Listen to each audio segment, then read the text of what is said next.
Amen. Thank you. കർത്താവിന്റെ അതിപരിശുദ്ധമായ നാമം വാഴ്ത്തപ്പെടുമാറാകട്ടെ. വേൾഡ് ക്രിസ്ത്യൻ പ്രേരണയിലേക്ക് കടന്നു വന്നിരിക്കുന്ന എല്ലാ ദൈവമക്കളെയും ഓർത്ത് ഞാൻ ദൈവത്തെ സ്തുതിക്കുന്നു. ഇതിന് ലീഡർഷിപ്പ് നൽകുന്ന കർത്താവിന്റെ ദാസൻ ജോൺ ഐസക് പാസ്റ്റർ, കുടുംബം, എന്നെ കേൾക്കുന്ന എല്ലാ ദൈവദാസിമാര്, നിങ്ങൾക്ക് എല്ലാവർക്കും വേഗം വരുന്നവനായ കർത്താവ് യേശുവിന്റെ ധന്യമുള്ള നാമത്തിൽ സ്നേഹവന്ദനത്തെ അറിയിക്കുന്നു. എനിക്ക് പരിചയമില്ലാത്ത പലരുമുണ്ട്. ഒന്ന് പാപ്പച്ചായൻ, വത്സ, അതുപോലെ തന്നെ തിരുവല്ല ഇപ്പൊ കേട്ടു, പക്ഷെ എനിക്ക് അറിയത്തില്ല.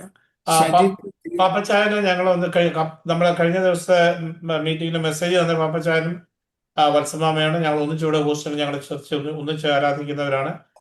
ചാച്ചമ്മ സിസ്റ്ററും ഞങ്ങൾ ഒന്നിച്ച് ആരാധിക്കുന്നവരാണ്. ഡേവിസ് ബ്രദറിന് വേണ്ടി പ്രാർത്ഥിക്കണം എന്ന് പറഞ്ഞ് കർത്താവിന്റെ ദാസയുടെ ഹസ്ബൻഡാണ്. ആ ബ്രദറിന് വേണ്ടി കുഞ്ഞുങ്ങളെ ഓർത്ത് പ്രാർത്ഥിക്കണം എന്ന് പറഞ്ഞു. ഡാന നേരത്തെ തൊട്ട് പ്രകടനത്തിൽ വരുന്നുണ്ട്. ഞങ്ങൾ ഒന്നിച്ച് ആരാധിക്കുന്നവരാണ്. നമ്മുടെ ചർച്ചിലൊക്കെ എന്ന് പറഞ്ഞ് 2-3 പേരെയൊക്കെ അറ്റ്ലീസ്റ്റ് നമ്മുടെ സുഹൃത്തുക്കളൊക്കെ ഉണ്ടല്ലോ, അവരൊക്കെ വരുമ്പോൾ നമുക്ക് കുറച്ചുകൂടെ ഒന്ന് സ്നേഹത്തോടും പ്രകടനം അതൊക്കെ അതുപോലെ തന്നെ സജിത് കുമാർ ഷേർലിക്ക് ആരുടെ ഫോണിൽ കയറാൻ പറ്റുന്നില്ല. അതുകൊണ്ട് അദ്ദേഹത്തിന്റെ സഹോദരിയുടെ ഹസ്ബൻഡിന്റെ ഫോണിൽ കയറിയേക്കോ. She's from Dallas. For everybody, എല്ലാവരെയും നിങ്ങൾക്ക് വെൽക്കം ചെയ്യുന്നു ഈ പ്രെയർ ലൈനിലേക്ക്, ഈ വേൾഡ് ക്രിസ്ത്യൻ പ്രെയർ ലൈനിലേക്ക്. പ്രിയമുള്ള ദൈവമക്കളെ, നമ്മൾ ഇന്ന് പാടിയ പോലെ നിനക്ക് തുല്യനായി ആരുമില്ല. അതാണ് കഴിഞ്ഞ ഏറെക്കാലമായി നമ്മൾ ചിന്തിച്ചുകൊണ്ടിരിക്കുന്നത്. Jesus is greater than anyone. ഇന്ന് അതിന്റെ അവസാനത്തെ ദിവസമാണ്, 12ാമത്തെ കാര്യമാണ്. യേശു അനുഗ്രഹത്തെക്കാൾ വലിയവൻ. ദൈവം അനുവദിച്ചാൽ അടുത്ത ആഴ്ചയിൽ നിങ്ങളോട് ഒരു കാര്യം പ്രസംഗിക്കണമെന്ന് ആഗ്രഹമുണ്ട്. അനുഗ്രഹവും അത്ഭുതങ്ങളും അനുഗ്രഹങ്ങളും. നമ്മളെല്ലാം അത്ഭുതങ്ങൾക്ക് വേണ്ടി ആഗ്രഹിക്കുന്നവരാണ്. അത് നിങ്ങൾക്ക് ഈ അത്ഭുതങ്ങളും അനുഗ്രഹങ്ങളും എന്നുള്ള വിഷയം കേൾക്കുന്നുടനെ, പഠിക്കുന്നുടനെ നിങ്ങൾക്ക് മനസ്സിലാകും ഞാൻ എങ്ങനെയാണ് പ്രാർത്ഥിക്കുന്നതിനകത്ത് വല്ല കഴമ്പുണ്ടോ ഇല്ലയോ എന്നൊക്കെ നിങ്ങൾക്ക് മനസ്സിലാകും. ദൈവം നിങ്ങളെ അനുഗ്രഹിക്കട്ടെ. യേശു അനുഗ്രഹത്തെക്കാൾ വലിയവൻ എന്നുള്ള വിഷയമാണ് നമ്മൾ ചിന്തിക്കാൻ പോകുന്നത്. നമുക്ക് എബ്രായ ലേഖനം 7-ാം അധ്യായം 1-2 വാക്യങ്ങൾ വായിക്കാം. Hebrew chapter 7 verse 1 and 2.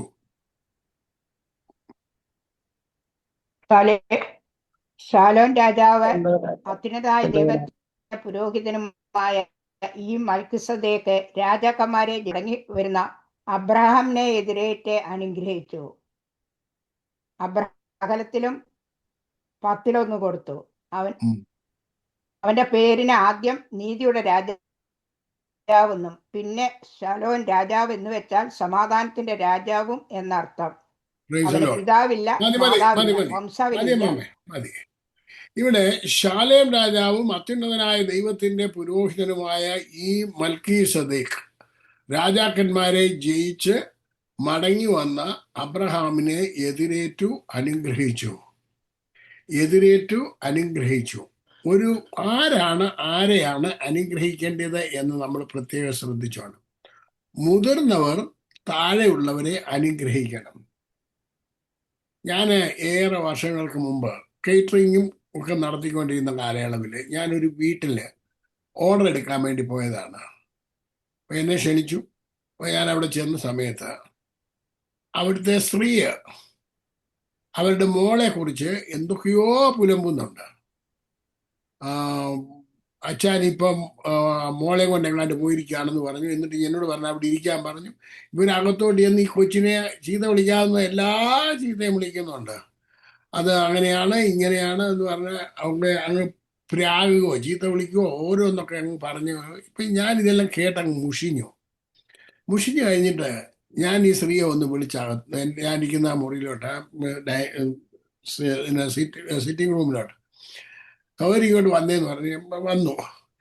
ആരെ ഈ കിടന്ന് ബഹളം കഴിച്ച് ചീത്ത വിളിക്കുന്നതെന്ന് ചോദിച്ചു. അതൊരു നാശം പിടിച്ച കൊച്ചുണ്ട്. ഞാൻ ചോദിച്ചാൽ അത് ഏതാ? എൻ്റെ മോള് തന്നെയാണ്. നിങ്ങളെ എത്രാമത്തെ മോളാണ്? മൂത്ത മോളാണ്. എത്ര വയസ്സുണ്ട്? 13 വയസ്സുണ്ട്.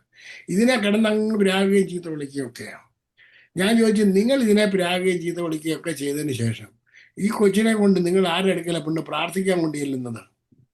ആരെടുക്കല? തിരുമേനിമാരെടുക്കാൻ കഴിഞ്ഞും പ്രാർത്ഥിക്കാൻ പറയും, അനുഗ്രഹിക്കാൻ പറയും.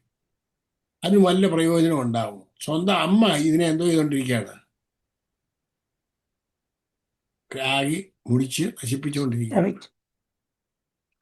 ഇത് നമ്മുടെ വീടുകളിൽ ഒന്ന് നമ്മുടെ നാവിൽ നിന്ന് വരുന്ന വാക്കുകൾക്ക് ഭയങ്കര ഖനമുണ്ട്, കട്ടിയുണ്ട്. നമ്മുടെ കുഞ്ഞുങ്ങളെ നമ്മൾ ഒരിക്കലും ദോഷവാക്കുകൾ പറഞ്ഞ് അവരുടെ അനുഗ്രഹത്തെ തടസ്സമാക്കരുത്. ഞാൻ ഏറെ നാളുകൾക്ക് മുമ്പ് വേറൊരു പ്രസംഗം കേൾക്കാനിടയായി. ഒരു ദേവദാസന്റെ, ആ ദേവദാസൻ പറഞ്ഞൊരു സാക്ഷ്യമാണ്. അദ്ദേഹം ഈ ഫാദേഴ്സ് ഡേ എന്ന് പറയുന്ന ഒരു പരിപാടി അമേരിക്കയിലുണ്ട്. മദേഴ്സ് ഡേ, ഫാദേഴ്സ് ഡേ ഒക്കെ ഉണ്ട്. അപ്പോൾ ഫാദേഴ്സ് ഡേക്ക് പ്രസംഗിച്ചു, പിതാവിൻ്റെ അനുഗ്രഹം വാങ്ങണം. അന്ന് ആദ്യമായിട്ട് ഒരു ചെറുപ്പക്കാരൻ 10-25-30 വയസ്സുള്ള ഒരു ചെറുപ്പക്കാരൻ ഒരു മുഷിഞ്ഞ വസ്ത്രവുമായിട്ട് ആ ചർച്ചിൽ വന്നിട്ടുണ്ടായിരുന്നു. അപ്പം ഇവൻ ഇത് കേട്ടു, പിതാവിൻ്റെ അനുഗ്രഹം വാങ്ങണമെന്ന്. അപ്പം ഇതൊക്കെ കേട്ട് കഴിഞ്ഞ് ഇവൻ വീട്ടിൽ നേരെ അവൻ്റെ അപ്പൻ്റെ അടുക്കൽ ചെന്നു. ഇവൻ്റെ അപ്പനും ഇവനുമായിട്ട് എന്നും ഉസ്തിയാണ്. ഈ അപ്പൻ ഇവനെ വീട്ടിൽ കയറ്റത്തില്ല. എന്നും അപ്പൻ ചീത്ത വിളിക്കും, എന്നും പ്രാകും. ഇവിടുത്തുകാരന വിളമ്പനപ്പച്ചന. അപ്പം അവനെ ഹസ് ചെയ്യുക എന്ന് പറയും, അവനെ ചീത്ത വിളിക്കുന്നു, അവനെ വഴക്ക് പറയുന്നു, അവനെ വീട്ടിൽ കയറ്റത്തില്ല, അവന് 10 പൈസ കൊടുക്കത്തില്ല. ഇന്ന് കയറി വന്നോണ്ടേ, എന്തിനാടാ നീ കയറി വന്നത് എന്ന് പറഞ്ഞ്, ഞാൻ ഒന്നിനുമല്ല വന്നത്. പിന്നെ എന്തിനാണ് വന്നത്? നിനക്ക് പൈസ വേണം? എപ്പോഴും പൈസ ഒന്നുമില്ല, ഇവിടെ ഒന്നും തരാനൊന്നുമില്ല, പോയി ജോലി ചെയ്യണം, മറ്റേതാ മറിച്ചത്. ഇവൻ എവിടെ ജോലി ചെയ്താലും ജോലി സ്ഥിരമാകത്തില്ല, എവിടെ പോയാലും ശരിയാകത്തില്ല, ഒരിക്കലും വരത്തില്ല. പിന്നെ നീ എന്തിനാ ഇവിടെ വന്നത്? അപ്പം അപ്പനോട് കൈകൂപ്പി കരഞ്ഞു പിടിച്ചിട്ട് പറഞ്ഞു, അപ്പം എനിക്ക് ഒരൊറ്റ ഒരാഗ്രഹമേ ഉള്ളൂ, അതിനു വേണ്ടിയാ വന്നത്. നിനക്ക് എന്താ വേണം? എൻ്റെ ഒന്നുമില്ല തരാനായിട്ട്. നീ നയിച്ചവനാ, നീ മുടിഞ്ഞവനാ, നീ പോവും എന്നൊക്കെ പറഞ്ഞു.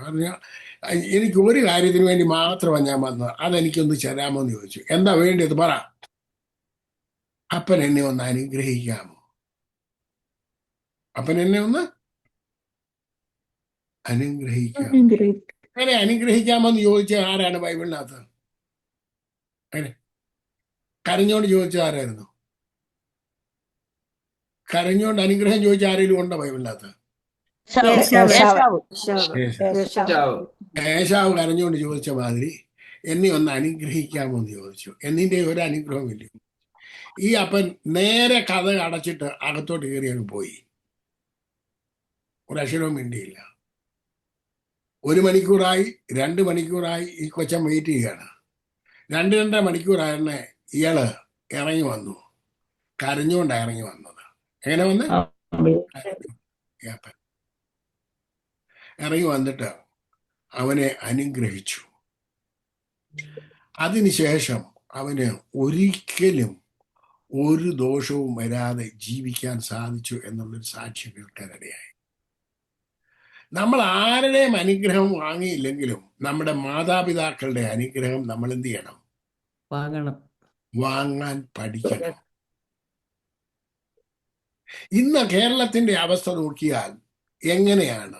കേരളം അനുഗ്രഹിക്കപ്പെടുമോ? നമ്മുടെ നാട്ടിലെ അവസ്ഥ എന്താണ്? മാതാപിതാക്കളെ എങ്ങനെ വിട്ടിരിക്കുന്നു? എങ്ങനെ ചിന്തിച്ചു നോക്കുക. ഈ അനുഗ്രഹങ്ങൾക്കെല്ലാം തടസ്സമായി നമ്മുടെ വിദ്യാഭ്യാസമോ നമ്മുടെ എന്തെല്ലാം ഉണ്ടെന്ന് പറഞ്ഞാലോ ഇതൊന്നും നിലനിൽക്കത്തില്ല. എന്നാൽ മാതാപിതാക്കളുടെ അനുഗ്രഹം കണ്ടിന്യൂസ് ആയിട്ട് നമ്മുടെ ജീവിതത്തിൽ ഉണ്ടായിരിക്കണം. ഹലോ, സഹോദരങ്ങളുടെ, മാതാപിതാക്കളുടെ അനുഗ്രഹങ്ങൾ നമ്മൾ എപ്പോഴും ആഗ്രഹിക്കണം. അതിനുവേണ്ടി ആയിരിക്കണം. നമുക്കൊന്നും ലഭിച്ചില്ലെങ്കിലും വേണ്ടിയില്ല, 10 പൈസ പോലും അവരുടെ നിന്ന് വേണ്ട. നിങ്ങൾക്ക് എന്താ വേണ്ടിയെന്ന് അറിയാമോ? അവരുടെ വാക്കുകൊണ്ടുള്ള അനുഗ്രഹം. അനുഗ്രഹം എന്ന് പറഞ്ഞാൽ ഒരു സാധനം കാണാൻ പറ്റുന്നതല്ല. അത് നിങ്ങൾ ആദ്യം തന്നെ അറിഞ്ഞിരിക്കണം. നിങ്ങൾ അനുഗ്രഹം കാണാൻ പറ്റുന്നതാണോ അല്ലയോ എന്ന് ഞാൻ നിങ്ങളെ അടുത്ത ആഴ്ച ഞാൻ വിശദമായിട്ട് പഠിപ്പിക്കാം. പക്ഷെ നിങ്ങൾ ഇങ്ങനെ നോക്കണം. യാക്കോബ് അപ്പൻ്റെ ഇടയ്ക്ക് നിന്ന് അനുഗ്രഹം വായിച്ചുകൊണ്ട് പോകുന്നത് നിങ്ങളൊന്ന് വായിക്കാട്ടെ. അത് ഈ അതിൻ്റെ ഉൽപ്പത്തി പുസ്തകം 28-ാം അധ്യായത്തിന്റെ 3-4 വാക്യങ്ങളൊന്ന് വായിച്ചാണ്. സർവശക്തനായ ദൈവം നിന്നെ അനുഗ്രഹിക്കുകയും നീ ജനസമൂഹമായി തീരത്തക്കവണ്ണം നിന്നെ സന്താനപുഷ്ടിയുള്ളവനായി പെരുക്കുകയും ദൈവം അബ്രാഹാമിന് കൊടുത്തതും നീ പരദേശിയായി പാർക്കുന്നതുമായ ദേശം നീ കൈവശമാക്കേണ്ടതിന് അബ്രഹാമിന്റെ അനുഗ്രഹം നിനക്കും നിന്റെ സന്തതിക്കും തരികയും ചെയ്യുമാറാകട്ടെ. ഓക്കെ, ഇത് വേറൊരാളോടൊന്ന് വായിച്ചാണ്. അമ്മാമ വായിച്ചത് നിങ്ങൾ കേട്ടു. ഇനി വേറൊരാളോടൊന്ന് വായിച്ചു. സർവശക്തനായ ദൈവം നിന്നെ അനുഗ്രഹിക്കുകയും നീ ജനസമൂഹമായി തീരത്തക്കവണ്ണം നിന്നെ സന്താനപുഷ്ടിയുള്ളവനായി പെരുക്കുകയും ദൈവം അബ്രഹാമിന് കൊടുത്തതും നീ പരദേശിയായി പാർക്കുന്നതുമായ ദേശം നീ ആക്കേണ്ടതിന് അബ്രഹാമിന്റെ അനുഗ്രഹം നിനക്കും നിന്റെ സന്തതിക്കും തരികയും ചെയ്യുമാറാകട്ടെ. വായിച്ചു. സർവശക്തനായ ദൈവം നിന്നെ അനുഗ്രഹിക്കുകയും നീ ജനസമൂഹമായി തീരത്തക്കവണ്ണം നിന്നെ സന്താനപുഷ്ടിയുള്ളവരായി പെരുകയും ദൈവം അബ്രഹാമിന് കൊടുത്തതും നീ പരദേശിയായി പാർക്കുന്നതുമായ ദേശം നീ കൈവശമാക്കേണ്ടതിന് അബ്രഹാമിന്റെ അനുഗ്രഹം നിനക്ക് നിന്റെ സന്തതിക്ക് തരികയും ചെയ്യുമാറാകട്ടെ. ഇവിടെ നിങ്ങൾ വായിച്ചു കേട്ടതിനകത്ത് ആരെങ്കിലും ഒന്ന് പറഞ്ഞേ, നമ്മൾ അനുഗ്രഹിക്കുന്ന പോലുള്ള അനുഗ്രഹമാണ് ഇതിനകത്ത് പറഞ്ഞേക്കുന്നത്? അല്ല. നമ്മളെങ്ങനെ അനുഗ്രഹിക്കുന്നത്? അനുഗ്രഹിക്കട്ടെ. എങ്ങനെ ശോശാമ നമ്മൾ അനുഗ്രഹിക്കുന്നത് എങ്ങനെയാ? നമ്മൾ നമ്മളെ മക്കളെ അനുഗ്രഹിച്ച് പ്രാർത്ഥിക്കും. അതെങ്ങനെയാ? ദൈവം നിങ്ങളെ അനുഗ്രഹിക്കട്ടെ. പറ. ദൈവം അനുഗ്രഹിക്കട്ടെ എന്നും പ്രാർത്ഥിക്കും. ദൈവമേ നീ അനുഗ്രഹിക്കണമേ എന്നല്ലേ പറയുന്നത്? എങ്ങനെ പ്രാർത്ഥിക്കുന്നത്? ദൈവമേ നീ അനുഗ്രഹിക്കണം. ഇവരെങ്ങനെ അനുഗ്രഹിച്ചേക്കുന്നത്? ഒന്നുകൂടെ വായിച്ചു. നിന്നെ അനുഗ്രഹിക്കുമാറാകട്ടെ. അല്ല, ശോശാമ വായിക്കട്ടെ. സർവശക്തനായ ദൈവം നിന്നെ അനുഗ്രഹിക്കുകയും നീ ജനസമൂഹമായി തീരത്തക്കവണ്ണം നിന്നെ സന്താനപുഷ്ടിയുള്ളവരായി പെരുകയും ദൈവം അബ്രഹാമിന് കൊടുത്തതും നീ പരദേശിയായി പാർക്കുന്നതുകൊണ്ടായ ദേശം നീ കൈവശമാക്കേണ്ടതിന് അബ്രഹാമിന്റെ അനുഗ്രഹം നിനക്ക് നിന്റെ സന്തതിക്കും തരികയും ചെയ്യുമാറാകട്ടെ. ഓക്കെ, ഞാൻ അത് കൂടുതൽ വായിച്ച് നിങ്ങളെ മനസ്സിലാക്കാൻ ശ്രമിക്കുന്നില്ല. നിങ്ങൾക്ക് മനസ്സുണ്ടെങ്കിൽ വായിച്ചാൽ മതി. അതിന്റെ 12 മുതൽ 15 വരെ വായിക്കുന്നുണ്ട്. ഇതേ അനുഗ്രഹം തന്നെ, ഈ ഇസ്ഹാക്ക് പറഞ്ഞ കാര്യം തന്നെ ദൈവം തിരിച്ചു പറയുന്നുണ്ട്. ആര് പറയുന്നുണ്ട്? ദൈവം തിരിച്ചു പറയുന്നു. അത് എന്തുകൊണ്ടാണ് ദൈവം പറയുന്നത്? ഇസ്ഹാക്ക് അനുഗ്രഹിച്ചപ്പോഴാണ് ആർക്ക് അനുഗ്രഹിക്കാൻ പറ്റുന്നത്? ദൈവത്തിന് അനുഗ്രഹം. നമ്മൾ ദൈവത്തോട് നേരിട്ട് പറയും, കർത്താവെ നീ ചെയ്യണമേ എന്ന്. കർത്താവിന് അന്നേരം ചെയ്യാൻ പറ്റത്തില്ല. ഇപ്പൊ പിടി കിട്ടിയോ? പക്ഷെ അത് നിങ്ങളുടെ തലയിൽ കയറത്തില്ല. പറഞ്ഞാലും നമ്മുടെ തലയിൽ കയറത്തില്ല. കാരണം നമ്മൾ വേറെ കയറ്റി വെച്ചേക്കുന്നത്. ഇപ്പൊ പിടി കിട്ടുന്നുണ്ടോ? അത് വായിക്കണം. ബൈബിള് വായിച്ചു നോക്കണം, പഠിക്കണം. ബൈബിള് വായിച്ചു പഠിക്കണം. അത് നമ്മുടെ തലയിൽ നിന്ന് കുറച്ച് ഈ ആവശ്യമില്ലാത്തതൊക്കെ എടുത്ത് കളയണം. ഇപ്പം എങ്ങനെയാണ് ഈ എന്താണ് ശാലേം രാജാവ് അനുഗ്രഹിച്ചത് നമുക്ക് നോക്കാം. ഉൽപ്പത്തി പുസ്തകം 14-ാം അധ്യായം അതിന്റെ 18 മുതൽ 20 വരെയുള്ള വാക്യങ്ങളൊന്ന് വായിച്ചാട്ടെ.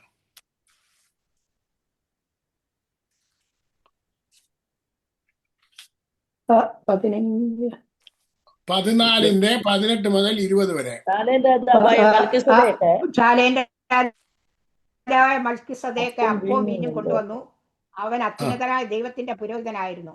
അവൻ അവനെ അനുഗ്രഹിച്ചു. സ്വർഗത്തിനും ഭൂമിക്കും നാഥനായി അത്യുന്നതനായ ദൈവത്താൽ അബ്രഹാം അനുഗ്രഹിക്കപ്പെടുമാറാകട്ടെ. അടുത്തത് നിന്റെ ശത്രുക്കളെ നിന്റെ കയ്യിൽ ഏൽപ്പിച്ച അത്യുന്നതനായ ദൈവം സ്തുതിക്കപ്പെടുമാറാകട്ടെ എന്ന് പറഞ്ഞു. അപ്പം നിങ്ങൾ എല്ലാവരും ഇങ്ങോട്ട് പ്രത്യേകം ശ്രദ്ധിക്കുക. എന്റെ മുഖത്തേക്ക് നോക്കാം. നിങ്ങൾ നോക്കാൻ പറ്റുന്നവരല്ല. ഇദ്ദേഹം അപ്പവും മീനും കൊണ്ടുവന്നു. എന്ത് കൊണ്ടുവന്ന്? അപ്പവും മീനും കൊണ്ടുവന്നു. അബ്രഹാമിന് കൊടുക്കുന്നു. കൊടുത്തിട്ട് പറയാണ്, സ്വർഗത്തിനും ഭൂമിക്കും നാഥനായ അത്യുന്നതനായ ദൈവത്താൽ അബ്രഹാം അനുഗ്രഹിക്കപ്പെടുമാറാകട്ടെ എന്ന് പറഞ്ഞു. നമ്മളാണ് എങ്ങനെ പറഞ്ഞുകൊണ്ടിരിക്കുന്നത്? കർത്താവേ എന്റെ കുഞ്ഞിനെ അല്ലെ ഇയാളെ ഇവളെ എന്ത് ചെയ്യണോ എന്നാണ്. വാക്ക് ശരിയോ തെറ്റോ? പറഞ്ഞു. തെറ്റ് തെറ്റ് ബിബ്ലിക്കലി നമ്മൾ പറയുന്ന വാക്ക് ശരിയോ തെറ്റോ? തെറ്റ് വചനപ്രകാരം തെറ്റ്. ബന്ധുക്കാർ അംഗീകരിക്കത്തില്ലെന്നേ. അവരുടെ തലയെ കയറിയിട്ടില്ല. ബൈബിൾ എഴുതിയിരിക്കുന്നതല്ല അവർ ചിന്തിക്കുന്നതല്ല പറയുന്നത് വേറെന്തൊക്കെയാണ്. ഇന്ന് മുതൽ നിങ്ങൾ ഐപ്പ് ബ്രദർ ആയാലും ഏത് ബ്രദർ ആയാലും സഹോദരങ്ങളായാലും നിങ്ങൾ എന്റെ കുഞ്ഞുങ്ങൾ അത്യുന്നതനായ ദൈവത്താൽ അനുഗ്രഹിക്കപ്പെടുമാറാകട്ടെ. എന്റെ കുഞ്ഞുങ്ങൾ അത്യുന്നതനായ ദൈവത്താൽ അനുഗ്രഹിക്കപ്പെടുമാറാകട്ടെ. പറഞ്ഞേ. എന്റെ കുഞ്ഞുങ്ങൾ നിങ്ങൾ അത്യുന്നതനായ ദൈവത്താൽ അനുഗ്രഹിക്കപ്പെടുമാറാകട്ടെ.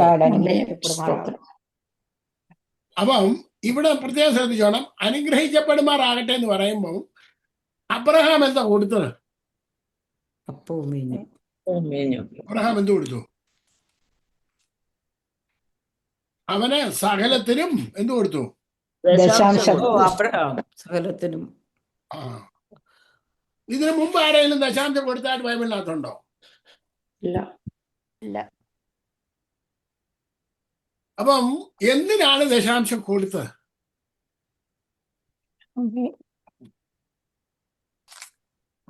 ഓക്കെ, ഇത് നിങ്ങൾക്ക് മനസ്സിലാകണമെന്ന് വല്ല ആഗ്രഹമുണ്ടോ? മനസ്സിലാകണമെന്ന് ആഗ്രഹമുണ്ടോ? ആഗ്രഹം ഉണ്ടെന്നുണ്ടെങ്കിൽ എബ്രായ ലേഖനത്തിലേക്ക് വന്നിട്ട് 7-ാം അധ്യായത്തിലേക്ക് അതിന്റെ 1 മുതലുള്ള ചില വാക്യങ്ങളൊന്ന് വായിച്ചേ. ശാലേം രാജാവ്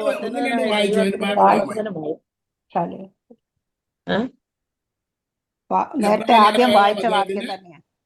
7-ാം അധ്യായത്തിന് 3 മുതൽ വായിച്ചാട്ടെ. അവന് പിതാവില്ല, പിതാവില്ല, മാതാവില്ല, വംശാവലിയില്ല, ജീവാരംഭവും ജീവാരംഭവും ജീവാവസാനവുമില്ല. ആ. അവൻ ദൈവപുത്രന് തുല്യനായി എന്നേക്കും പുരോഹിതനായിരിക്കുന്നു.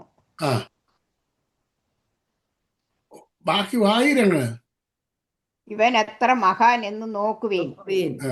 ഗോത്രപിതാവായ അബ്രഹാം കൂടെയും അവന് കൊള്ളയുടെ വിശേഷ സാധനങ്ങളിൽ 10-1 കൊടുത്തുവല്ലോ. ഉം. ലേവി പുത്രന്മാരിൽ പൗരോഹിത്യം ലഭിക്കുന്നവർക്ക് ന്യായപ്രമാണപ്രകാരം ജനത്തോട് ദശാംശം വാങ്ങുവാൻ കൽപ്പനയുണ്ട്. അത് അബ്രഹാമിന്റെ കടിപ്രദേശത്തിൽ നിന്ന് ഉത്ഭവിച്ച സഹോദരന്മാരോടാകുന്നു വാങ്ങുന്നത്. ഉം. എന്നാൽ അവരുടെ വംശാവലിയിൽ ഉൾപ്പെടാത്തവൻ അബ്രഹാമിനോട് തന്നെ ദശാംശം പ്രാപിച്ചവനെ അനുഗ്രഹിച്ചിരിക്കുന്നു. ആ. ഉയർന്നവൻ താണവനെ മതി അമ്മ വായിക്കുന്നുണ്ടെ മുറിഞ്ഞു മുറിച്ചാ പോകുന്നത്. ഇനി നിങ്ങൾ ശ്രദ്ധിച്ചാട്ടെ. 6-ാമത്തെ വാക്യം നിങ്ങൾ ശ്രദ്ധിച്ചാണ്. എന്നാൽ അവരുടെ വംശാവലിയിൽ ഉൾപ്പെടാത്തവൻ. ആരുടെ? അബ്രഹാമിന്റെ വംശാവലിയിൽ ഉൾപ്പെടാത്തവൻ അബ്രഹാമിനോട് തന്നെ ദശാംശം വാങ്ങിയും എന്ത് പ്രാപിച്ചവനെ അനുഗ്രഹിച്ചിരിക്കുന്നത്? വാഗ്ദത്തങ്ങൾ പ്രാപിച്ചവന് അപ്പൊ വാഗ്ദത്വം ആരുടെ മേലുണ്ട്? അബ്രഹാമിന്റെ മേലുണ്ട്. അപ്പൊ അബ്രഹാമിന്റെ മേലുള്ള വാഗ്ദത്വത്തിന്റെ മേൽ ഇനി എന്തു വേണം? അനുഗ്രഹം വേണം. ഈ അനുഗ്രഹം കിട്ടണമെന്നുണ്ടെങ്കിൽ എന്ത് കൊടുക്കണമായിരുന്നു? ദശാംശം. ഇതാണ് ഇതിന്റെ പ്രവർത്തനം. അപ്പൊ ദശാംശം കൊടുത്തു, അനുഗ്രഹം പ്രാപിച്ചു. ഈ പെന്തക്കോസിലെ ദശാംശം കൊടുക്കണ്ട വാങ്ങണ്ട എന്നാലും വാദപ്രതിവാദങ്ങളൊക്കെ നടക്കും. അത് നിങ്ങൾ എന്തെങ്കിലും ആയിക്കോട്ടെ. നിങ്ങൾക്ക് അനുഗ്രഹം വേണോ, നിങ്ങൾക്ക് വാഗ്ദത്വം ഉണ്ടോ, അത് വർക്കൗട്ട് ചെയ്യണമെന്നുണ്ടെന്നുണ്ടെങ്കിൽ അതിന്റെ മേൽ ദൈവപ്രവൃത്തി വെളിപ്പെട്ട് വരണമെന്ന് നിങ്ങൾക്ക് ആഗ്രഹം ഉണ്ടെന്നുണ്ടെങ്കിൽ വാദപ്രതിവാദങ്ങൾ പലതും അവിടെ കിടക്കും. എന്തു കിടക്കും? വാദപ്രതിവാദങ്ങൾ പലതും കിടക്കും. അപ്പം നിങ്ങൾക്ക് വാദപ്രതിവാദമാണ് വേണ്ടത്. നിങ്ങൾക്ക് നിങ്ങളുടെ ജീവിതത്തിലെ അനുഗ്രഹങ്ങളാണോ പൂർത്തീകരിക്കപ്പെടേണ്ടത്? ഏതാണെന്ന് നിങ്ങൾ പ്രത്യേകം. അനുഗ്രഹം കിട്ടുന്നത് ആരിൽ നിന്നാണ്? ഉയർന്നവരിൽ നിന്നാണ് താണവരിലേക്ക് അനുഗ്രഹം വരുന്നത്.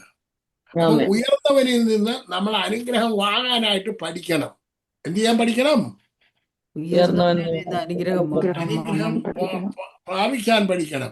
ഈ അനുഗ്രഹം കാണാൻ പറ്റുന്നതല്ല എന്ന് ഞാൻ നിങ്ങളോട് പറഞ്ഞു. അനുഗ്രഹം എന്ന് പറയുന്നത് എന്തല്ല? പക്ഷെ ഈയോടോ അവനെ ദൈവം അനുഗ്രഹിച്ചു, അവന് വീടുണ്ട്, കാറുണ്ട്, വീടുണ്ട് എന്നൊക്കെ നിങ്ങൾ പറയാറുണ്ട്. പെന്തക്കോസ്തുകാർ ഏറ്റവും കൂടുതൽ എന്തോ നോക്കി അനുഗ്രഹിക്കപ്പെടാനാന്ന് പറയുന്നത്. എന്തോ അതൊന്നും അനുഗ്രഹങ്ങളല്ല. അതൊന്നും എന്തല്ല? അനുഗ്രഹമല്ല. അനുഗ്രഹമല്ല. ഓക്കെ, അത് നിങ്ങൾക്ക് മനസ്സിലാവണമെന്നുണ്ടെങ്കിൽ ഉൽപ്പത്തി പുസ്തകത്തിനകത്ത് 30-ാം അധ്യായത്തിനകത്ത് ഇപ്പൊ വായിക്കണ്ട, പോകുന്നു വേണ്ട. ഈ യാക്കോബ് പറയുന്നുണ്ട്, ഞാൻ ഒരു വടിയോടുകൂടി അല്ലയോ ഈ യോർദാൻ കടന്നത് കടന്നത്. അപ്പൊ ഇനി രണ്ട് കൂട്ടമായി അനുഗ്രഹം പ്രാപിച്ച് ഇസഹാക്കിന്റെ അടുക്കുന്ന അനുഗ്രഹം പ്രാപിച്ചുകൊണ്ട് എന്തോ പിടിച്ചോണ്ടാ പോകുന്നത്? ഒരു വടിയും കൊണ്ട് ഒരു ഒരു വടിയും പിടിച്ചു പോവാണ്. ഒരു ദേഹത്തൊരു തുണിയും ഇട്ട് ഒരു വടിയും പിടിച്ചിട്ട് പോകുന്ന ഒരു മനുഷ്യനെ നോക്കിയിട്ട് അയ്യോടാ അബ്രഹാമിന്റെ സന്തതിയാണ്, അനുഗ്രഹിക്കപ്പെട്ടവൻ പോകുന്ന കണ്ടോ? പറയുമോ ബാബച്ചായ, പറയുമോ? അവനെ നോക്കിയിട്ട് പറയാൻ പറ്റുമോ അനുഗ്രഹിക്കപ്പെട്ടവൻ പോകുന്ന വടിയും പിടിച്ചോണ്ട്? ഇല്ല പറയാൻ പറ്റുമോ? ഇല്ല പറയാൻ അതേസമയം വീട്ടിൽ എന്തുകൊണ്ട് സ്വത്തുക്കൾ മുഴുവൻ വെച്ച് കൈവശമാക്കിക്കൊണ്ടിരിക്കുന്നവരെ നോക്കിയിട്ട് നമ്മൾ എന്താ പറയും? അവൻ അനുഗ്രഹിക്കപ്പെട്ടെന്ന് പറയും. അവനാണ് അനുഗ്രഹിക്കപ്പെട്ടവൻ. അപ്പന്റെ സ്വത്ത് മുഴുവനും ആർക്കുള്ളതാണ്? ഏശാവിനുള്ളതാണ്. അവൻ എന്തുമാത്രം ആടുമാടുകളാണ്, 2-3 ഭാര്യമാര്, പിള്ളാര്, പ്രങ്കിണി എല്ലാം ഉണ്ട്. അവൻ ഇത്രയും അനുഗ്രഹിക്കപ്പെട്ടവൻ. അതാണ് മറ്റവൻ അനുഗ്രഹിക്കപ്പെട്ടവനാന്നാ പറയുന്നത്. വടിയും പിടിച്ചു പോകുന്നു പറയുമോ? പക്ഷെ ആരുടെ കയ്യിൽ അനുഗ്രഹം ഉള്ളത്? വടി പിടിച്ചു പോന്നവന്റെ ഈ അനുഗ്രഹം കാണാൻ പറ്റുന്ന ഒന്നാണോ? അല്ല. അല്ല, അത് ആദ്യം തന്നെ അറിഞ്ഞിരിക്കണം. പിന്നെ എന്താണ് കാണാൻ പറ്റുന്നത്? അതാണ് ദൈവ മഹത്വം. എന്ത് കാണാൻ പറ്റും? മഹത്വം കാണാൻ പറ്റുന്നതാണ്, ഗ്ലോറി കാണാൻ പറ്റുന്നത്, അതാണ് വെളിപ്പെട്ട് കിട്ടുന്നത്. പറഞ്ഞാൽ ഇപ്പൊ മനസ്സിലാകത്തില്ല, അതുകൊണ്ട് പോകുന്നുമില്ല. വിഷയം എന്ന് പറഞ്ഞു കഴിഞ്ഞാൽ ദൈവം, യേശു ആരെക്കാൾ വലിയവനാണ്? അനുഗ്രഹത്തെക്കാൾ വലിയവനാണ്. ഇപ്പൊ ആരെയാണ് അനുഗ്രഹിച്ചേക്കുന്നത്? ഇനി നിങ്ങൾ നോക്കി 6-ാമത്തെ വാക്യത്തിൽ ഇവരുടെ വംശാവലിയിൽ ഉൾപ്പെടാത്തവർ അബ്രഹാമിന്റെ തന്നെ ദശാംശം വാങ്ങിയും വാഗ്ദത്തം പ്രാപിച്ചവനെ അനുഗ്രഹിച്ചിരിക്കുന്നു. ഇനി ഉയർന്നവൻ താണവനെ അനുഗ്രഹിക്കുന്നു എന്നതിന് തർക്കമില്ലല്ലോ. ഇനി 8-ാമത്തെ വാക്യം വായിച്ചാണ്. ഇവിടെ മരിക്കുന്ന ഇവിടെ മനുഷ്യൻ മരിക്കുന്ന ദശാംശം വാങ്ങുന്നു, അവിടെയോ ജീവിക്കുന്നു എന്ന് സാക്ഷി പ്രാപിച്ചവൻ തന്നെ. ഓക്കെ, അപ്പൊ ഒന്നുകൂടെ വായിച്ചാണ്. ഇവിടെയോ? ഇവിടെ മരിക്കുന്ന മനുഷ്യൻ ദശാംശം. ഇതെവിടുത്തെ കാര്യം പറയുന്നത്? ഇതെവിടുത്തെ കാര്യം പറയുന്നത്? അബ്രഹാമിന്റെ വംശാവലിയിൽപ്പെട്ടവരുടെ കാര്യം പറയുന്നത്. എന്ന് പറഞ്ഞു കഴിഞ്ഞാൽ യാക്കോബിന്റെ വംശാവലിയിൽപ്പെട്ട ഈ ലേവി പൗരോഹിത്യത്തിന്റെ കാര്യം പറയുന്നത്. അവര് ദശാംശം വാങ്ങുന്നു, അവിടെയോ ജീവിക്കുന്നു എന്ന് സാക്ഷ്യം പ്രാപിച്ചവൻ തന്നെ. അപ്പൊ നമ്മൾ ദശാംശം കൊടുക്കുന്ന ആർക്കാണ്? ദൈവത്തിനാ. ജീവിക്കുന്നു എന്ന് സാക്ഷ്യം പ്രാപിച്ചവൻ. ആരാ ജീവിക്കുന്നവൻ? യേശുക്രിസ്തു ഉയർത്തെഴുന്നേറ്റ് ജീവിക്കുന്നു. നമ്മുടെ പ്രശ്നം എന്താണ്? ചർച്ചിലെ ദശാംശം കൊണ്ട് കൊടുക്കും, എല്ലാവരും കൊണ്ടുവന്ന് കൊടുക്കും. കൊടുത്തതിന് ശേഷം പിന്നെ ആ പണത്തിന് വേണ്ടിയാണ് പിന്നെ അടിയും പിടിയും ബഹളവും. ഹല്ലേലൂയ. ദൈവത്തിനല്ല, മനുഷ്യർക്കാ കൊടുക്കുന്ന. അവിടെ നിങ്ങള് ഒന്നാമത് തന്നെ കൊടുക്കാൻ പഠിക്കണം. എന്ത് ചെയ്യാൻ പഠിക്കണം? കൊടുക്കാൻ പഠിക്കണം. കൊടുത്ത് അനുഗ്രഹം പ്രാപിക്കാനും പഠിക്കണം. കൊടുക്കാൻ മാത്രം പഠിച്ചാൽ പോരെ. എത്രയെല്ലാം കൊടുത്തെന്ന് പറഞ്ഞാലും അനുഗ്രഹം കിട്ടത്തില്ല. അനുഗ്രഹിക്കുന്നവരുടെ കയ്യിൽ കൊടുക്കാൻ നിങ്ങൾ ആദ്യം തന്നെ കൊടുക്കുന്നതിന് മുമ്പേ എഴുതി അല്ലെന്നുണ്ടെങ്കിൽ കൈവച്ച് പ്രാർത്ഥിക്കണം. കർത്താവേ, ഞാൻ ഇത് കൊടുക്കുന്നു, ഇത് അനുഗ്രഹിക്കപ്പെടുവാൻ ഇടയായി തീരട്ടെ, ഞാൻ ഈ കൊടുക്കുന്നത് അനുഗ്രഹിക്കട്ടെ എന്ന് പറഞ്ഞ് നിങ്ങൾ കൊടുക്കുന്നതാണ്. അവരനുഗ്രഹിച്ചാലും ശരി, അനുഗ്രഹിച്ചില്ലെങ്കിലും ശരി, അനുഗ്രഹം നിങ്ങളുടെ മേൽ വരും. ഇനിയും എങ്ങനെയാണ് അബ്രഹാം അനുഗ്രഹം പ്രാപിച്ചത്? അതിന് അടുത്ത ഭാഗത്തേക്ക് വരികയാണ്. അബ്രഹാം ഒരാളെയിൽ നിന്ന് മാത്രമല്ല അനുഗ്രഹം പ്രാപിച്ചത്, ഇനി 2ാമത് അനുഗ്രഹം വായിക്കാൻ പോവാണ്. ഉൽപ്പത്തി പുസ്തകം 22-ാം അധ്യായം 16 മുതൽ 18 വരെയുള്ള വാക്യം വായിച്ചാട്ടെ. ഉൽപ്പത്തി 22-ന്റെ 16 മുതൽ 18 വരെ. നീ ഈ കാര്യം ചെയ്ത് നിന്റെ ഏകജാതനായ മകനെ തരുവാൻ മടിക്കായകൊണ്ട് ഞാൻ നിന്നെ ഐശ്വര്യമായി അനുഗ്രഹിക്കും. നിന്റെ സന്തതിയെ ആകാശത്തിലെ നക്ഷത്രങ്ങൾ പോലെയും കടൽക്കരയിലെ മണൽ പോലെയും അത്യന്തം വർദ്ധിപ്പിക്കും. നിന്റെ സന്തതി ശത്രുക്കളുടെ പട്ടണങ്ങളെ കൈവശമാക്കും. നീ എന്റെ വാക്കനുസരിച്ചുകൊണ്ട് നിന്റെ സന്തതി മുഖാന്തരം ഭൂമിയിലുള്ള സകല ജാതികളും അനുഗ്രഹിക്കപ്പെടുമെന്ന് ഞാൻ എന്നെ കൊണ്ട് തന്നെ സത്യം ചെയ്തിരിക്കുന്നു എന്ന് യഹോവ അരുളി ചെയ്യുന്നു. ഓക്കെ, ഇത് നമുക്ക് ബാധകമാണോ? അതെ ബാധകം. അതെ നമുക്ക് ബാധകമാണ്. സകല നമുക്ക് എങ്ങനെ ഇത് ജാതികളും ബാധകമാകുന്നത്? സകല ജാതികളും അനുഗ്രഹിക്കപ്പെടുമെന്ന് പറഞ്ഞിരിക്കുന്നത്. നമുക്കിത് ബാധകമാകുന്നത് ഗലാത്യ ലേഖനം 3-ാം അധ്യായത്തിലൂടെയാണ്. എങ്ങനെയാണ്? ഗലാത്യർ ഗലാത്യ ലേഖനം 3-ാം അധ്യായം എടുത്തോട്ടെ. ഗലാത്യ ലേഖനം 3-ാം അധ്യായം 6-ാമത്തെ വാക്യം എന്നാൽ മുതൽ അബ്രാഹാമിനും അവന്റെ സന്തതിക്കും വാഗ്ദത്തങ്ങൾ ലഭിച്ചു. അബ്രഹാമിന്റെ അനുഗ്രഹം ക്രിസ്തുയേശുവിൽ ജാതികൾക്ക് വരേണ്ടതിന് നാം ആത്മാവെന്ന വാഗ്ദത്ത വിഷയം വിശ്വാസത്താൽ പ്രാപിപ്പാൻ തന്നെ. ആമേൻ. ഒന്നുകൂടെ ഒന്ന് വായിച്ചാണ്. അബ്രഹാമിന്റെ അനുഗ്രഹം ക്രിസ്തുയേശുവിൽ ജാതികൾക്ക് വരേണ്ടതിന് നാം ആത്മാവെന്ന വാഗ്ദത്ത വിഷയം വിശ്വാസത്താൽ പ്രാപിപ്പാൻ തന്നെ. അപ്പൊ എങ്ങനെയാ കിട്ടുന്നത്? വിശ്വാസത്താൽ. നിങ്ങൾ ഒന്നുകൂടെ ശ്രദ്ധിക്കാം. അബ്രഹാം വിശ്വസിച്ചു, അത് അവന് നീതിയായി കണക്കിട്ടു. അതുകൊണ്ട് വിശ്വാസികൾ അത്രേ അബ്രഹാമിന്റെ മക്കൾ എന്നറിയും. എന്നാൽ വിശ്വാസം മൂലം ജാതികളെ നീതീകരിക്കുന്നത് തിരുവഴുത്ത് മുൻകണ്ടിട്ട് നിന്നെ സകല ജാതികളും ഒന്ന് അനുഗ്രഹിക്കപ്പെടുമെന്ന് എന്നുള്ള സുവിശേഷം അബ്രഹാമിനോട് മുൻകൂട്ടി അറിയിച്ചു. അങ്ങനെ വിശ്വാസിയായ അബ്രഹാമിനോട് കൂടെ അനുഗ്രഹിക്കപ്പെടുന്നു. എങ്ങനെ അനുഗ്രഹിക്കപ്പെടുന്നത്? അബ്രഹാമിനോട് കൂടെ അനുഗ്രഹിക്കപ്പെടും. അപ്പൊ അബ്രഹാമിനോട് കൂടെ നമ്മൾ അനുഗ്രഹിക്കപ്പെടണമെന്നുണ്ടെങ്കിൽ അബ്രഹാമിന്റെ വിശ്വാസം നമ്മളിലേക്ക് വരണം. ആമേൻ. സ്തോത്രം. അബ്രഹാമിന്റെ വിശ്വാസം കണ്ടിട്ടാണ് വിശ്വസിച്ചത്, കാണാതാണ് വിശ്വസിച്ചത്. കാണാതെ പക്ഷെ നമ്മൾ കാണുന്നവരെ എന്ത് ചെയ്യത്തില്ല, വിശ്വസിക്കുകയല്ല. അതാണ് നമ്മുടെ പ്രശ്നം. തോമസിനെ പോലെ എവിടം വരെ പ്രാർത്ഥിക്കണമെന്ന് പറയുന്നത് നമ്മുടെ ഉപദേശിമാരെ? എവിടം വരെ പ്രാർത്ഥിക്കണം എന്ന് പറയും? കിട്ടുന്നത് വരെ. ഉറക്കെ പറ.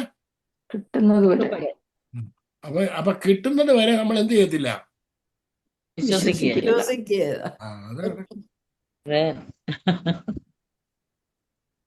ഇവിടെ പറഞ്ഞിരിക്കുന്നത് നീ ഇത് കാര്യം ചെയ്തു, നീ എന്റെ വാക്ക് അനുസരിച്ചു. നീ എങ്ങനെയാണ് എന്റെ വാക്ക് അനുസരിച്ചു?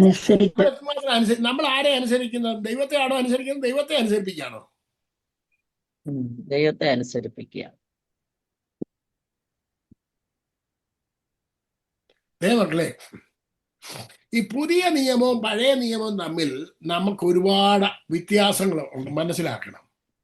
നമ്മൾ ഈ സങ്കീർത്തനങ്ങളിലെ പ്രാർത്ഥന കൊണ്ടാണ് നമ്മൾ ജീവിക്കുന്നത്.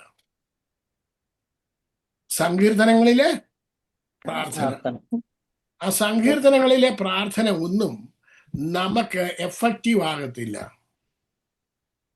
അതിനകത്ത് അവർ പ്രാർത്ഥിച്ച യാചനകളൊന്നും നമുക്ക് എഫക്റ്റീവ് അല്ല. കാരണം കർത്താവ് നമ്മളെ പ്രാർത്ഥിക്കാൻ പഠിപ്പിച്ചു. എന്ത് ചെയ്യാൻ പഠിപ്പിച്ചു? പ്രാർത്ഥിക്കാൻ പഠിപ്പിച്ചു. ഇത് കർത്താവ് ഒരു പ്രാർത്ഥനയല്ല പ്രാർത്ഥിക്കാൻ പഠിപ്പിച്ച, കർത്താവ് മുഴുവൻ പ്രാർത്ഥനയും നമ്മൾ പോകുന്ന എല്ലാ വിഷയത്തിലും എങ്ങനെയൊക്കെ പ്രാർത്ഥിക്കണമെന്ന് കർത്താവ് പഠിപ്പിച്ചു. പക്ഷെ നമ്മൾ അത് പഠിക്കത്തില്ല. യേശുവിന്റെ ഉപദേശമല്ല നമ്മൾ കിട്ടുന്നത്. യേശു ഉപദേശിച്ചു എന്ന് എഴുതിയിരിക്കുന്നതൊക്കെ എവിടെയാണെന്നറിയാമോ? എവിടെയാ? സുവിശേഷം. പക്ഷെ യേശുവിന്റെ ഉപദേശമാണെന്ന് പറഞ്ഞ് നമ്മളെ ആരെങ്കിലും പഠിപ്പിക്കാറുണ്ടോ? നിങ്ങൾ കേൾക്കാറുണ്ടോ? ഞാൻ കേട്ടിട്ടില്ല. യേശുവിന്റെ ഉപദേശമാണെന്ന് പറഞ്ഞിട്ട് ഞാൻ കേട്ടിട്ടില്ല. ഞാൻ അധിക കാലമായില്ല പെന്തിക്കോസ് വന്നിട്ട്, 96 വന്നതാ. പക്ഷെ എനിക്ക് അധികം ഉപദേശിമാരെ വലിയ പരിചയമൊന്നും ഇല്ലാത്തതുകൊണ്ട് ഞാൻ കേൾക്കാത്തതായിരിക്കും. നിങ്ങൾ ഒരുപാട് ഉപദേശിമാരെ പരിചയമുള്ളതുകൊണ്ട് നിങ്ങൾ ഒത്തിരി കേട്ട് കാണും. ഇന്ന് ഞാൻ ബാബു ചെറിയാൻ്റെ ഒരു പ്രസംഗം കേൾക്കാനിടയായി തന്നു. എനിക്കത് വളരെ ഇഷ്ടപ്പെട്ടു. 2 തരത്തിലുള്ള രീതിയിലുള്ള പ്രാർത്ഥനയുണ്ട്. അദ്ദേഹം പറഞ്ഞാണ് 2 തരത്തിലാണെന്നോ. ഈ പ്രാർത്ഥന എന്ന് പറയുന്നത് കൊണ്ട് പറച്ചിലെന്ന് പറയുന്നുണ്ടോ? നമ്മൾ പറയണം, പ്രാർത്ഥിക്കണം. പറയുന്നതാണ് കൂടുതൽ എഫക്റ്റീവ്. എന്താണ് എഫക്റ്റീവ്? അപ്പൊ ഇദ്ദേഹം കുറച്ച് കാര്യങ്ങളൊക്കെ മനസ്സിലായി. നിങ്ങൾ ദൈവത്തോട് പറയാൻ പഠിക്കണം. എന്താ പറയേണ്ടത്? കാര്യങ്ങളല്ല പറയേണ്ടത്. കാര്യങ്ങളെല്ലാം കർത്താവിനറിയാം. പിന്നെന്താ പറയേണ്ടത്? നിങ്ങൾക്ക് എന്താണ് വേണ്ടത് അത് പറയാൻ പഠിക്കണം. അതവിടെ നിൽക്കട്ടെ. ഇവിടെ നോക്കിക്കണം. നീ എന്റെ വാക്കനുസരിച്ചുകൊണ്ട് നിന്റെ സന്തതി മുഖാന്തരം ഭൂമിയിലുള്ള സകല ജാതികളെ അനുഗ്രഹിക്കപ്പെടുമെന്ന് ഞാൻ എന്നെ കൊണ്ട് തന്നെ സത്യം ചെയ്തിരിക്കുന്നു എന്ന് യഹോവ അരുളി ചെയ്യുന്നു. നിന്നെ ഐശ്വര്യമായി ഞാൻ അനുഗ്രഹിക്കും. ഭർത്താവ്, എനിക്കൊരു ഐശ്വര്യമായിട്ടൊരു അനുഗ്രഹം വേണമെന്നുണ്ടെങ്കിൽ ഞാൻ എന്ത് ചെയ്യണം? കർത്താവിന്റെ വാക്ക് അനുസരിക്കണം. അനുസരിക്കണം. കർത്താവ് പറഞ്ഞതുപോലെ കർത്താവ് പറഞ്ഞ ഒന്നും വലിയ ഭാരമുള്ള ജോലി ഒന്നും തന്നിട്ടൊന്നുമില്ല കേട്ടോ. നമ്മളെ ആയിരിക്കും കർത്താവ് വലിയ ഭാരമുള്ള ചുമട തന്നേക്കണം. അല്ല, വളരെ സിമ്പിളായിട്ടാണ് പഠിപ്പിച്ചേക്കുന്നത്. ഇന്ന് ഞാൻ കേൾക്കാനിടയായി ഒരുപാട് ചെറുപ്പക്കാർ പിള്ളേര് പെന്തക്കോസിൽ നിന്നും യാക്കോബായിൽ നിന്നും മർത്തോമായി നിന്നും എല്ലാം വിട്ടേച്ച് പൊയ്ക്കൊണ്ടിരിക്കുക. ഇത് നിങ്ങൾക്കെല്ലാം നല്ലോണം അറിയാം. എന്താ കാര്യം? ചാറ്റ് GPT എന്ന് പറയുന്ന ഒരു സുന നിങ്ങൾക്കെല്ലാം അറിയാമല്ലേ? അറിയത്തില്ലയോ? കേട്ടിട്ടുണ്ടോ? ഇതിനകത്ത് ചെന്ന് കഴിഞ്ഞ് കഴിഞ്ഞാൽ എല്ലാ ചോദ്യങ്ങൾക്കും എന്ത് കിട്ടും? മറുപടി കിട്ടും. അത് നീട്ടിപ്പിടിച്ചും കിട്ടും, കുറുക്കി കിട്ടും, എങ്ങനെ ചോദിച്ചെന്ന് പറഞ്ഞാലും കിട്ടും. ഇത് ഈ പിള്ളേർക്കൊക്കെ ഉപയോഗിക്കാൻ അറിയാം. അതിന് മുന്നേ വല്ല കമ്പ്യൂട്ടറിൽ അറിയാമായിരുന്നു. ഇതിന് മുന്നേ തന്നെ ഗൂഗിളിൽ കൂടെ അറിയാമായിരുന്നു. അത് മാത്രമല്ല, നമ്മളെ ഈ കൂടുതൽ പ്രസംഗങ്ങളും മിക്കവാറും എല്ലാം പൊളിയാണെന്നുള്ള വിവരം ഇവർക്ക് നല്ലതുപോലെ അറിയാം. കാരണം ഇതിനകത്തൊന്നും കഴമ്പില്ല എന്നും അവർക്കറിയാം. കാരണം ഇവർ ബൈബിൾ പഠിപ്പിക്കുന്നത് ശരിയായിട്ടല്ല. അതാണ് അതിന്റെ അർത്ഥം. നിങ്ങള് ഇന്നലെ ഞാൻ പ്രസംഗിച്ചിട്ടുണ്ട്. ഒരമ്മാമ എന്നോട് ചൂടായി വല്ലാതെ. ഞാൻ ശിമോനെ നിന്നെ ഗോതമ്പ് പോലെ പാറ്റയുടെ കർത്താവ് സാത്താൻ എന്നോട് അനുവാദം ചോദിച്ചു, കൽപ്പന ചോദിച്ചു എന്നുള്ള ഭാഗം ഞാൻ പഠിപ്പിച്ചുകൊണ്ടിരുന്നുണ്ട്. ഒരമ്മാമ ഇങ്ങനെ തന്നെയായിരുന്നു യോബിനോട് പിശാചി ചോദിച്ചത്. ഞാൻ പറഞ്ഞ അമ്മാമ്മ, യോബ് എന്ത് ഇവിടെ ഇതിനകത്തിൽ എന്തിനാ കയറി വന്നേക്കുന്നത്? അങ്ങനെയായിരുന്നു യോബിനോടും ഇങ്ങനെയായിരുന്നു ചെയ്തത്. ഞാൻ പറഞ്ഞ അമ്മാമ്മ, യോബിന്റെ കഥയല്ല ഇത് പത്രോസിന്റെ ശിമോന്റെ കഥയാണ്. പുള്ളിക്കാരത്തി യോബിനെ പിടിച്ചിരുന്നു, വിടത്തില്ല. ഞാൻ പറഞ്ഞ യോബിന്റെ അടുക്ക പോകാന്ന് പറഞ്ഞു. ഈ അമ്മാമ്മ എന്നോട് അതിനെക്കാട്ടി വാദം. ഞാൻ പറയുന്നത് ബൈബിൾ എടുത്തൊന്ന് വായിര്. ജീവൻ പോയാൽ ഈ അമ്മാമ്മ ബൈബിൾ എടുത്ത് വായിക്കത്തില്ല. ആ അമ്മാമ്മയ്ക്ക് സപ്പോർട്ടിന് വേറൊരു അമ്മാമ്മയുടെ കയറി. ഈ അമ്മാമ്മ എന്ത് ചെയ്തില്ല? ഇതിനകത്ത് കാണുന്ന പോലെ മുഖാമുഖം കാണാനൊന്നും പറ്റത്തില്ല. ടെലിഫോണിൽ കൂടെ അന്നേ ആരും കാണാൻ പറ്റത്തൊന്നുമില്ല. വേറൊരു അമ്മാമ്മയും കയറി. ഈ അമ്മാമ്മ എന്നോട് വാദിക്കുകയാണ്. അതൊന്ന് വായിച്ചു. യോബിന്റെ പുസ്തകം 1-ാം അധ്യായം അതിന്റെ 5-ാമത്തെ വാക്യം ഒന്ന് വായിച്ചു. എന്നാൽ വിരുന്നുനാളുകൾ 5-ാമത്തെ വിരുന്നുനാളുകൾ വട്ടം തികയുമ്പോൾ ഇയ്യോബ്, പക്ഷേ എൻ്റെ പുത്രന്മാർ പാപം ചെയ്ത് ദൈവത്തെ ഹൃദയം കൊണ്ട് ത്യജിച്ചു പോയിരിക്കുമെന്ന് പറഞ്ഞ ആളയച്ച് അവരെ വരുത്തി ശുദ്ധീകരിക്കുകയും നന്നാ രാവിലെ എഴുന്നേറ്റ് അവരുടെ സംഖ്യയ്ക്കൊത്തവണ്ണം ഹോമയാഗങ്ങളെ കഴിക്കുകയും ചെയ്യും. ഇങ്ങനെ ഇയ്യോബ് എല്ലായ്പ്പോഴും ചെയ്തു പോന്നു. ഇനി ഞാൻ നിങ്ങളോട് ചോദിക്കട്ടെ, ഇയ്യോബ് ചെയ്തത് ശരിയോ തെറ്റോ? നിങ്ങളെല്ലാം പറയും ശരിയാന്ന് പറയും അല്ലേ? ശരി. ഇയ്യോബ് ചെയ്തത് ശരിയോ തെറ്റോ? ഒരാളുടെ വായിച്ചു.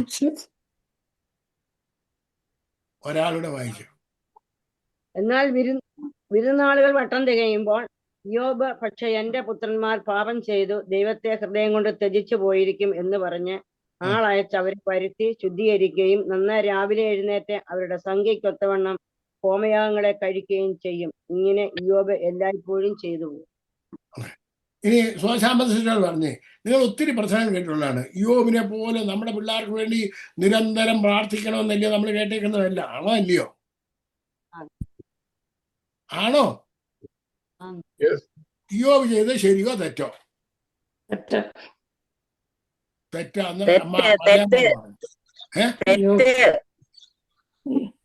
തെറ്റെന്ന് റോസമ്മ പറഞ്ഞു. തെറ്റാണെന്ന് ഞാനും പറയുന്നു. ഞാൻ വായിക്കാൻ ശ്രദ്ധിച്ചോണം.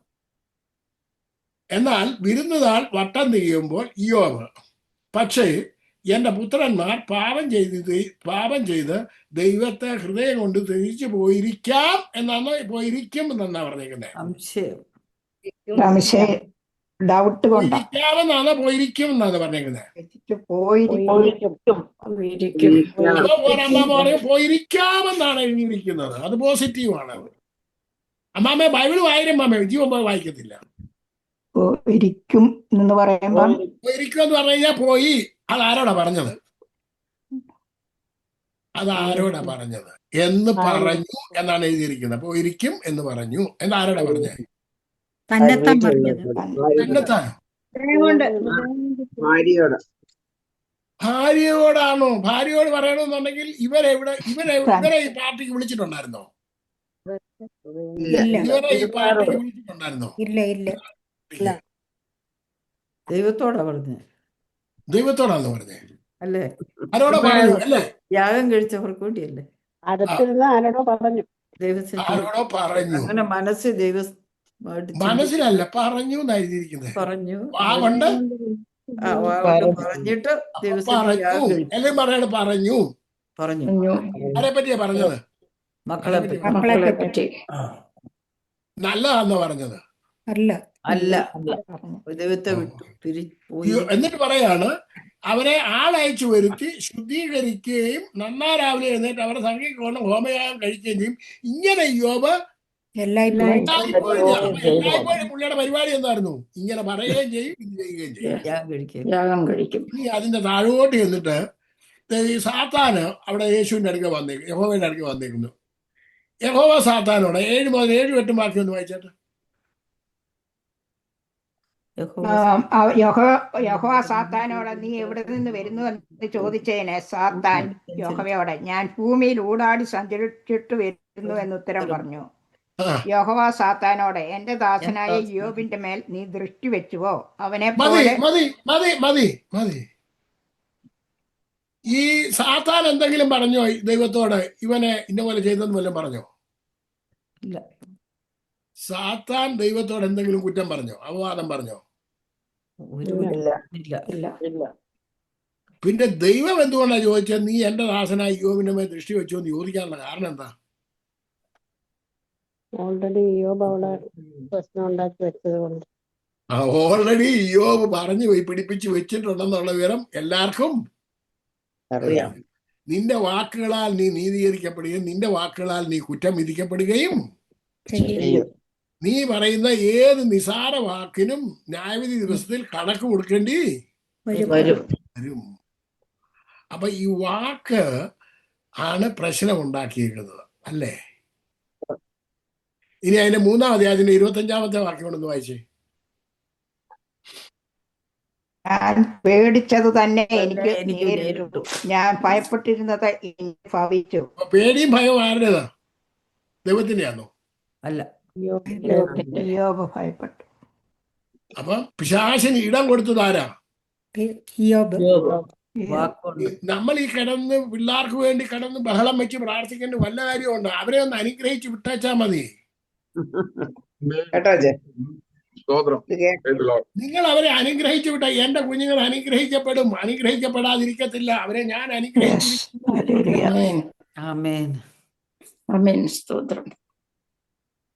നിങ്ങൾ ആവശ്യമില്ലാത്തതല്ല നിങ്ങളുടെ കുഞ്ഞുങ്ങളെ പറ്റി പറഞ്ഞ് ആകെ കുളമാക്കി എടുക്കണ്ട. ഒരു പ്രാവശ്യം ഞാൻ ഈ പെന്തിക്കോസ് വന്ന സമയത്ത് ബൈബിൾ പഠിക്കാനായിട്ട് ഒരു ദേവദാസന്റെ വീട്ടിൽ പോയി. അപ്പം ഇപ്പൊ പറഞ്ഞു ഞാൻ രാത്രിയുടെ യാമങ്ങളിൽ, നിങ്ങൾക്കറിയാലോ പെന്തിക്കോസുകാരുടെ ഡയലോഗാണ്, ഞാൻ രാത്രിയുടെ യാമങ്ങളിൽ എഴുന്നേറ്റ് കണ്ണുനീരോടെ എന്റെ കുഞ്ഞുങ്ങൾ കിടന്ന് ഉറങ്ങുന്ന അവസരത്തിൽ അവരെ എവിടെ കേൾക്കുക? ഉറങ്ങുന്ന അവസരത്തിൽ അവരുടെ കണ്ണുനീരോടെ ഞങ്ങൾ രണ്ടുപേരും ചെന്ന് അവരുടെ തലേ കൈ അനുഗ്രഹിച്ച് പ്രാർത്ഥിക്കും. അപ്പൊ ഞാനും കൂടെ പോയിരുന്നു ഞങ്ങളുടെ കൂട്ടുകാരനും കൂടെ സുജൻ പറഞ്ഞ ഞങ്ങൾ രണ്ടുപേരുടെ കയറി ഈ മനുഷ്യന് തലയ്ക്ക് വട്ടാന്നോ, പിള്ളേർ കിടന്ന് ഉറങ്ങുന്നുണ്ട് അവരെ ശല്യപ്പെടുത്താനായിട്ട് പോയിരിക്കുക. അവർ ഉണർന്ന് നമ്മുടെ നേരെ വരുന്നുണ്ട്, അവരെ പിടിച്ച് തലേ കൈവച്ച് അവരെ അനുഗ്രഹിച്ചാ പോരെ? ഉറങ്ങി കിടക്കുന്ന കുഞ്ഞുങ്ങളെ പേടിപ്പിക്കേണ്ട വല്ല കാര്യമുണ്ടോ? വല്ല കാര്യമുണ്ടോ? ഈ മണ്ടത്തരങ്ങളൊക്കെ കാണിച്ചു വെച്ചാൽ പിള്ളേർ വഷളായി പോയിട്ടുണ്ട്. പിന്നെ ആരുടെ കുഴപ്പമാണ്?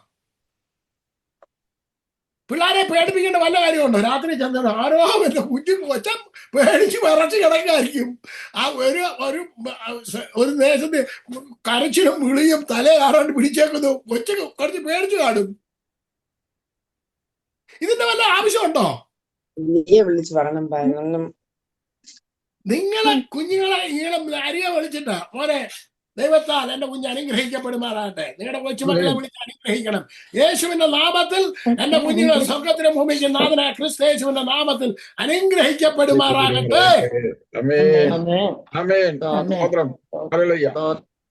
ഇത്രേ മാത്രം പറഞ്ഞാൽ മതി. എന്റെ കുഞ്ഞുങ്ങൾ ചെല്ലുന്നിടമെല്ലാം അനുഗ്രഹിക്കപ്പെടട്ടെ. അവരെ തൊടുന്നവർ അനുഗ്രഹിക്കപ്പെടട്ടെ. അവർ കൈ വെക്കുന്നവർ അനുഗ്രഹിക്കപ്പെടുമാറാകട്ടെ.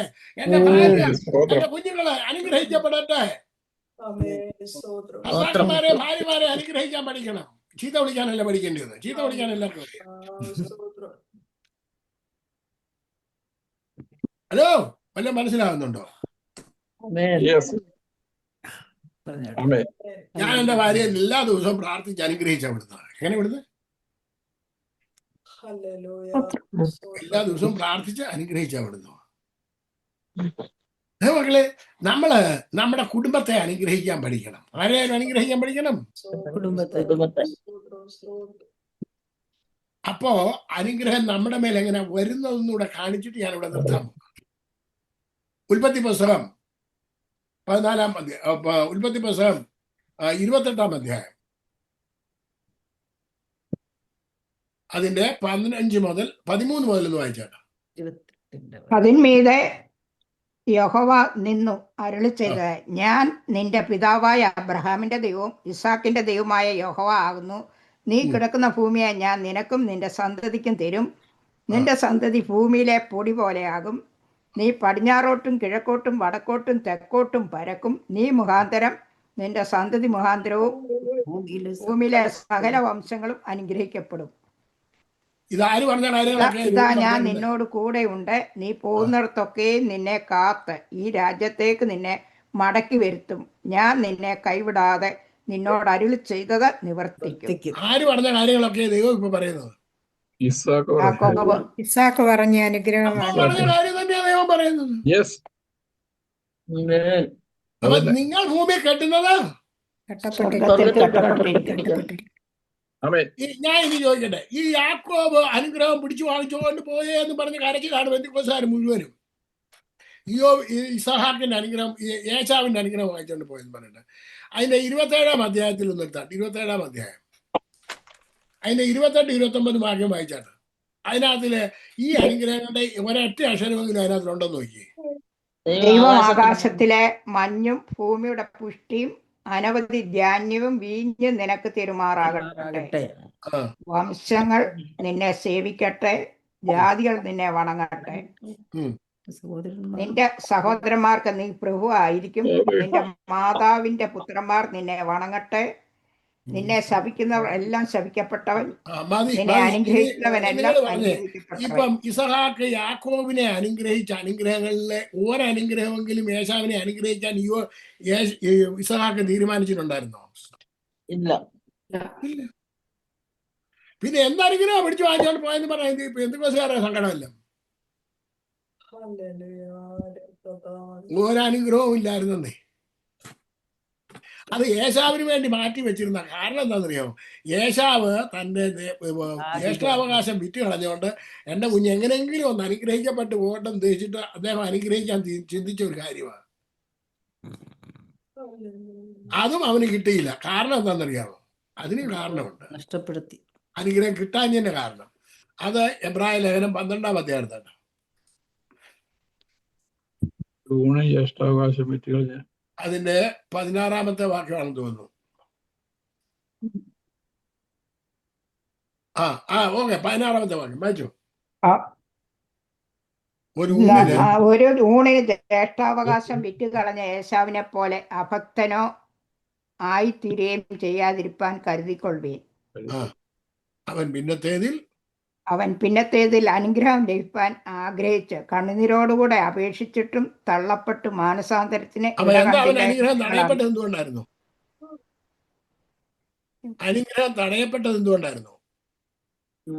ജ്യേഷ്ഠാവകാശം വിറ്റ് കളഞ്ഞു. ആര് കൊടുത്തതായിരുന്നു അവകാശം? ദൈവം കൊടുത്ത അവകാശത്തെ എന്ത് ചെയ്തു? നിസാരമായിട്ട് തള്ളി, അദൃശ്യമാക്കി കളഞ്ഞു. ദൈവമക്കളെ, ഞാനിവിടെ നിർത്തുകയാണ്. ഈ കർത്താവ് അനുഗ്രഹത്തെക്കാൾ വലിയവനാണ്. അവനാണ് അനുഗ്രഹിക്കുന്നവൻ. അനുഗ്രഹം എന്ന് പറയുന്നത് കാണുന്ന വസ്തുവകകളൊന്നുമല്ല, അത് വാക്കുകൾ കൊണ്ട് കിട്ടുന്നതാണ്. അത് വാക്കിലാണ്. നിങ്ങളുടെ എൻ്റെ നാവിന്മേലാണ് അനുഗ്രഹം ഇരിക്കുന്നത്. നിങ്ങളുടെ തലമുറകളെ, നിങ്ങൾ ചെയ്യുന്ന ജോലി സ്ഥാപനത്തെ, ഈ ജോലി ചെയ്യുന്ന സ്ഥാപനത്തെ പറ്റി ആവശ്യമില്ലാത്തത് പറഞ്ഞ് പ്രാകുക ചിലരാന്ന്. കേട്ടിട്ടുണ്ടോ പ്രാകുന്നത് ജോലി ചെയ്യുന്ന സ്ഥാപനത്തിന്?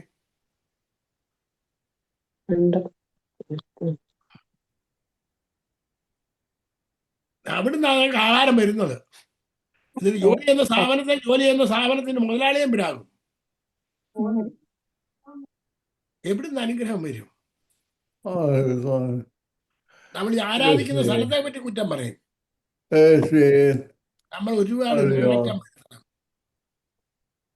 നമ്മൾ ആരാധിക്കാൻ പോകുന്നിടത്തും നമുക്ക് അനുഗ്രഹം കിട്ടണം. നമ്മൾ ചെല്ലുന്നിടമല്ല അനുഗ്രഹിക്കപ്പെടണം.